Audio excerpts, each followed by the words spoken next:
topic for this course, social work. So this will be the last video for this course, and in this in this video, that has module 10, we'll be looking at the topic social work laws and regulations. So and to make it more well discussed and relatable, we'll be looking at it in some selected countries like Nigeria, USA, and like Canada and some other countries like that. So, and I believe in one way or the other, we should have been able to gain one or two things in this course, social work. So, we've introduced ourselves to different topics over the during the course. Introduction to social work, the history of social works and the likes, and the history and the development of social work, and building a career as a social worker, do's and don'ts, the rules and regulations, the responsibilities of social workers, and no. So, and this is the last video where we'll be looking at social work laws and regulations. So now, before we move further, we'll have the contents of the module to be one, we'll be looking at the definition of social work laws and regulations. And after that, we'll move on to social work laws in USA and Canada. Then we also move to social work laws in UK, Australia, and European Union, that's EU.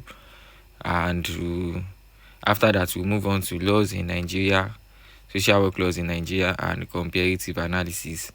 Then the final subtopic will be cross-cultural and legal considerations.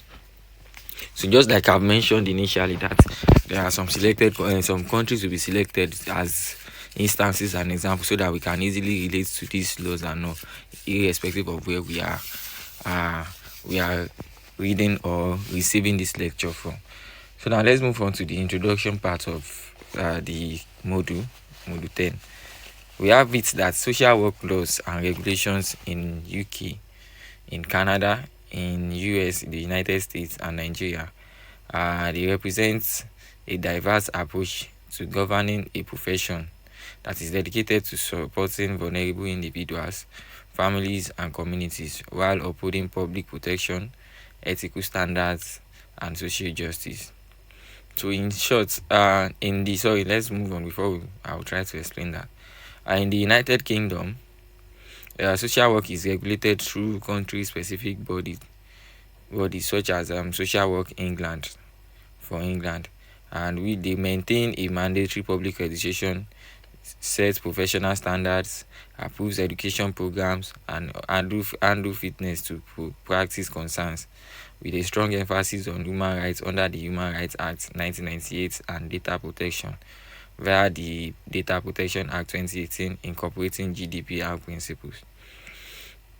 So I believe that what we have here as our introduction is just to introduce us to the fact that social work laws and regulation all over in most countries, they are there to represent a diverse approach to how social work profession is governed, and also how it is dedicated to supporting vulnerable individuals. These vulnerable individuals vulnerable individuals, families, and communities, and group of people, any kind of vulnerable person or people. So now, these vulnerable individuals are not just limited to a particular gender or age alone. It might be a male or female, a boy, a girl, woman, man, elderly man, elderly woman. It can be a children. It can be a child, an infant, and the likes. So irrespective of the race, the gender. So far the person is a vulnerable individual or the group is a vulnerable group, they are there to support and also uphold public protection, then also to set standards, that is ethical standards, that has to do with the profession of being a social worker, and also achieving social justice as a whole. So now let's move on to the definition of social work laws and regulations. Now, what do we mean by the social work laws and regulation? Social work laws and regulation can be defined or refer to the complete set of legal provisions. The complete set of legal provisions, statutes, policies, administrative rules, professional codes, and oversight mechanism that is there to govern the education, the practice, the conduct, and accountability of social workers. We can what we can deduce from this designation is just that social work laws and regulation, just like we know that when we hear anything about laws and regulation, is there to govern a probably an organization, a community, a country, or what have you. But in this case, social work laws and regulation is there to govern or to yes, to provide legal provision. Sorry, to provide legal sets or legal rules and regulation, statutes or policy or administrative rules for and govern the education practice and accountability for all social workers across the world. So now these laws exist to protect clients and the public by ensuring that only qualified individuals provide social work services. So by defining the boundaries of professional practice, by establishing ethical and legal obligations, and by providing pathways for addressing complaints of professional misconduct. So one major purpose or one function or importance of this, let's say purpose for this social work laws and regulation is there. The main purpose is to ensure and to protect clients and the public from unprofessionalism. That is to try to ensure that only the qualified individuals or the qualified professionals, practice this profession, that's being a social worker. So let's move on to next subtopic, which will be social work laws in USA and Canada. So we have social work laws and in case USA and Canada. So we have is that in USA and Canada, the social work law and regulations is primarily managed at the state and provincial levels, with important federal laws abiding additional structure, especially in areas of health, privacy, child protection, and civil rights. In US and Canada, one thing they don't joke about is the health of their citizens, the protection of child and civil rights, which is why we have different platforms whereby the different platform and organization in which they try to cater for the well-being and for the protection of children across USA and Canada. So the key federal and state provincial statutes are also to be considered, in the sense that in the United States, major federal laws that influence social work practice include the Health Insurance Portability and Accountability Act of 1996, which sets strict rules for protecting health information, the Child Abuse Prevention and Treatment Act, just like we have mentioned initially, that they take anything that has to do with children, they take it very serious, and Child Abuse Prevention and Treatment Act, which establishes mandatory reporting requirements, and the Family Educational Rights and Privacy Act, which governs students' record privacy in school-based social work. So we also have licensing and professional requirements when we are talking about social work laws in USA and Canada. So in USA and Canada, licensing and professional requirements in the United States, all 50 states, the District of Columbia, and several territories, they require licensing for social work practices. It is very essential and mandatory.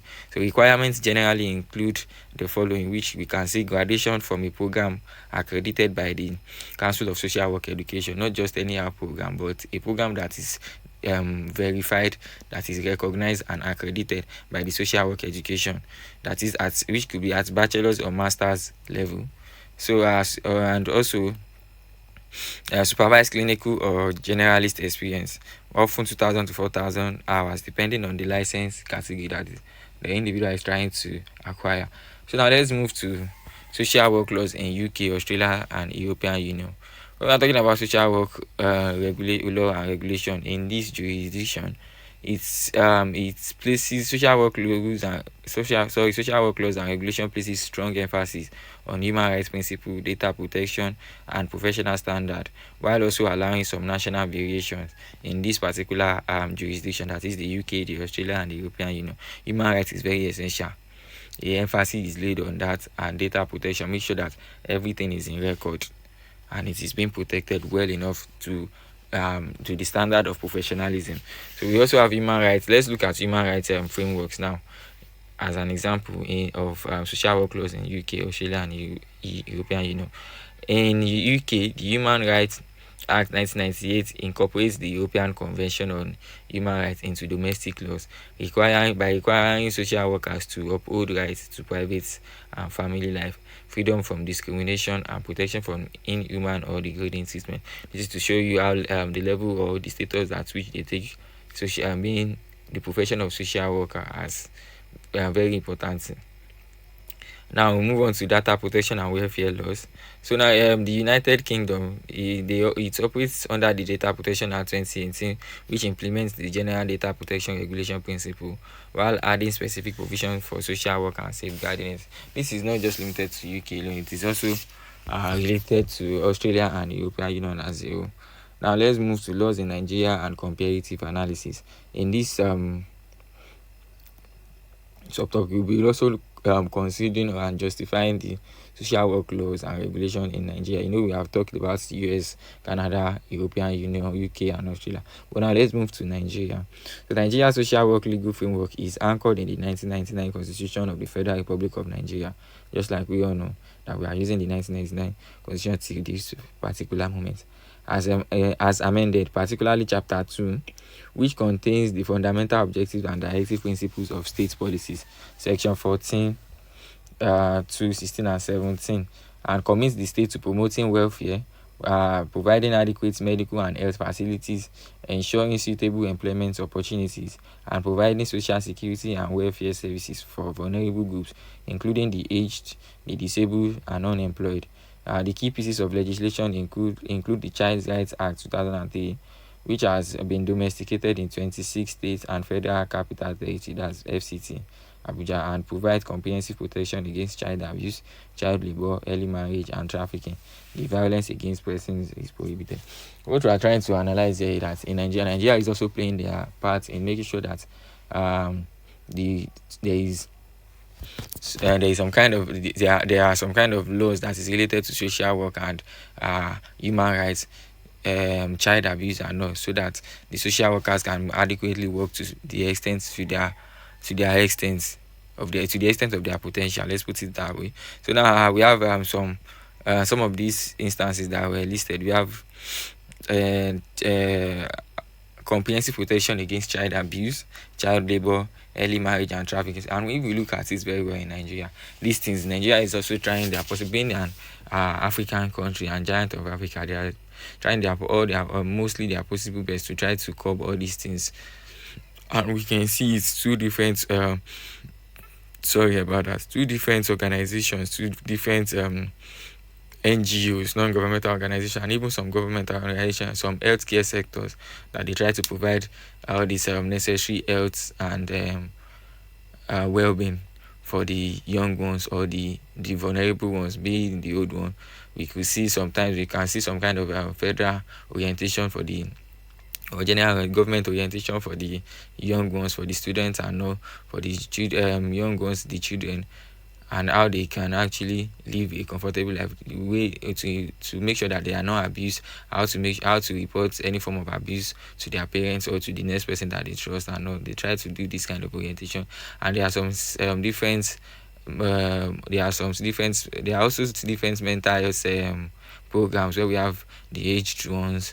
They organize different mental health programs that they will attend, offer free health services to them. And no, so now this is the Nigeria way of contributing to social work as a whole. Now let's move to cultural legal consideration. Now let's note, it is important to know that when comparing Nigeria with jurisdictions such as the US, Canada, UK, and the likes, including the European Union, several important differences and points of learning has to emerge, and will definitely emerge. So let's take first the level of professional regulation differs significantly and very obviously. North American and many West European or Australian systems have well-established mandatory licensing or registration systems with clear educational standards, supervised practice requirements, national standardized examinations, and continuing competence obligation. On the other hand, Nigeria in contrast, the Nigeria lacks a, if you want to be frank with ourselves, Nigeria lacks a centralized mandatory licensing regime for social workers, which is resulting in a more open practice environment where many individuals deliver social services without formal professional credentials. This is very, very, very common in Nigeria. We have many people providing social services, helping the people, helping the aged one. Whereas they believe they are doing it out of their own kindness. They are just selfless and kind. They want to help people, but the point here is that social work is not just limited to being kind or being kind or trying to help people alone. It has to do with professionalism. So if things go north or things go back or anything happen, such individual will not have anything to back it up. And this is the kind of thing that Nigeria is still struggling with in order and still trying to cope to bring it to professionalism standard. So now, in conclusion, the regulation of social work across United Kingdom, Canada, United States, and Nigeria has been able to illustrate a spectrum of approaches that is shaped by each nation's unique historical, cultural, economic, and governance context. While the UK, Canada, and USA feature a robust mandatory licensing or registration system with clearly defined educational standards and all. But on the other hand, Nigeria's framework, it remains primarily policy driven and constitutionally anchored by relying on key statutes such as the Child Rights Act and Violence Against Persons Act alongside national social protection policies without a centralized mandatory licensing body of as of early of this year, 2026. Thank you. This